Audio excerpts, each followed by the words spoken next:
Those pictures have become the snaps of this holiday season for Canadian travelers. Not the prettiest scenes, deeply stressful ones. And still, there hasn't been the sort of accountability that this travel chaos really demands. Canadians have seen bad weather before. We're very good at bad weather. So why was this travel season such a disaster? What are we going to do about it? You have questions, so do we. Duncan Dee, former CEO at Air Canada. John Lawford, a consumer advocate. We need your help here, gentlemen. Duncan, bad weather, this is what the airlines often blame for the chaos this year. It's not a new reality. So what was different this time? Adrienne, you're absolutely right. Bad weather is not a new reality. What we saw this year was somewhat unusual in the sense that we had the three largest hubs in the country under weather alerts on the worst possible day, which was the Friday before Christmas. So things were bad, but the recovery is where travelers really were counting on the airlines to perform. And unfortunately, we saw a very, very tough recovery. We talk about this sometimes as a Canadian problem, this phenomenon of the travel chaos, but it's not. To look at the headlines around the world, the stories of the travel mess are on newscasts all over the world. Why is that, John? Well, I noticed, for example, that Southwest Airlines had many cancellations due to the same storm that our airlines faced over the holidays. So sometimes it's just larger and more impactful weather events. But we're also coming out, as you know, of 2 years of pandemic and all the shocks to the airlines, including, staffing up and de-staffing and bailing out and changing flight plans, all sorts of crazy challenges. So, we've got a little bit of a recovery period that's going on longer than we'd like. When there are weather issues, my presumption as a flyer has always been, Adrienne, you're out of luck for compensation. It's about the weather. And lots of viewers seem a bit confused about that too. So we have one question from a traveler who was stranded in Mexico for 14 days. Have a listen. What are my rights as a passenger who was stranded in another country for that long period of time due to severe weather conditions? And what I should expect from this airline as compensation? John, what would you say? Well, the rules have just been changed in September so that consumers can actually get a refund and get rebooked within 2 days. That's the rule. If they can't be rebooked within 2 days, they're supposed to be rebooked within on the next available flight, and that's the trick. Sometimes the next available flight is sometime in the future.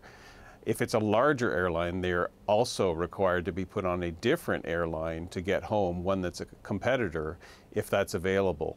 But smaller airlines have to put you on their own airline, and you can be stuck for quite some time with only a refund and no what they call right of care. In other words, nobody paying for your hotel and no one paying for your food and transport. Duncan, why does it feel sometimes like you have to be a private detective to figure out what rights you have? Why aren't the airlines, broadcasting this loudly about what people are owed? Well, I think airlines do broadcast it loudly to the extent that they are required by the law. The difficulty with what we have in Canada, the regime we have in Canada in terms of passenger rights, is all of the conditions under which airlines have to compensate or don't have to compensate. And so it becomes quite muddy in terms of what travelers can expect in the event that their travel is disrupted. One thing that would be helpful would be for many of these situations to be better clarified by the Passenger Bill of Rights, where travelers should be able to expect something in pretty much all instances where their travel is disrupted. Okay, so that's the traveler. Let's talk about lost luggage. I mean, compensation feels a bit murky there too. Does it vary between airlines, or is there a rule in Canada, John? First of all, there are rules. You get back your luggage fees if your bag is lost. You can also get compensation for the contents of your lost baggage, but that does depend on which airline you're flying and which tariff. So the rules are just you get your baggage fee back, and then if you make a complaint, you might get some compensation for your bags up to a limit. Another quick question about luggage coming to us from a viewer. Have a listen. What can I do to maximize the chances that my luggage actually makes it to my destination on time and as scheduled? Okay, gentlemen, please don't say carry on. I know that's probably the right answer, but not everyone can do that. Is there anything else? Is it air tags, tracking devices in your bags? Duncan? Look, air tags and tracking devices in your bags are terrific new technological tools which help. But there are traditional old-style strategies to make sure your luggage travels with you. Number one, to the extent possible, try to fly on a nonstop flight if you can.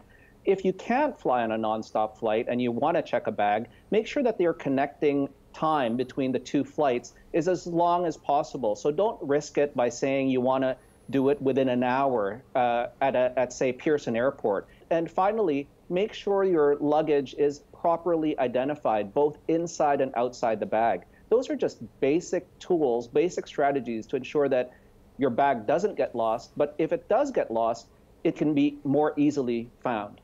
So very briefly, we are sitting, as of a few days ago, at well over 33,000 official registered complaints from air travelers, and there's so much confusion.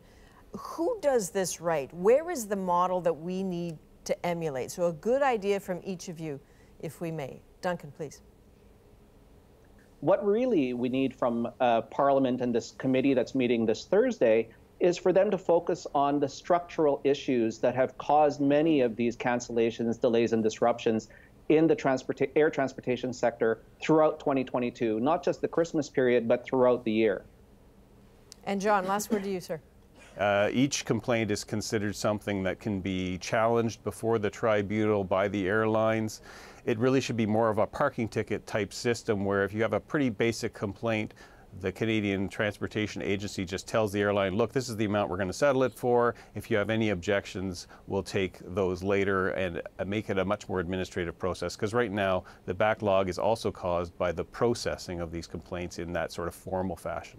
Streamlined, wouldn't that be a good day? All right, Duncan Dee, John Lawford, thanks very much. Thanks so much. Thanks, Adrienne.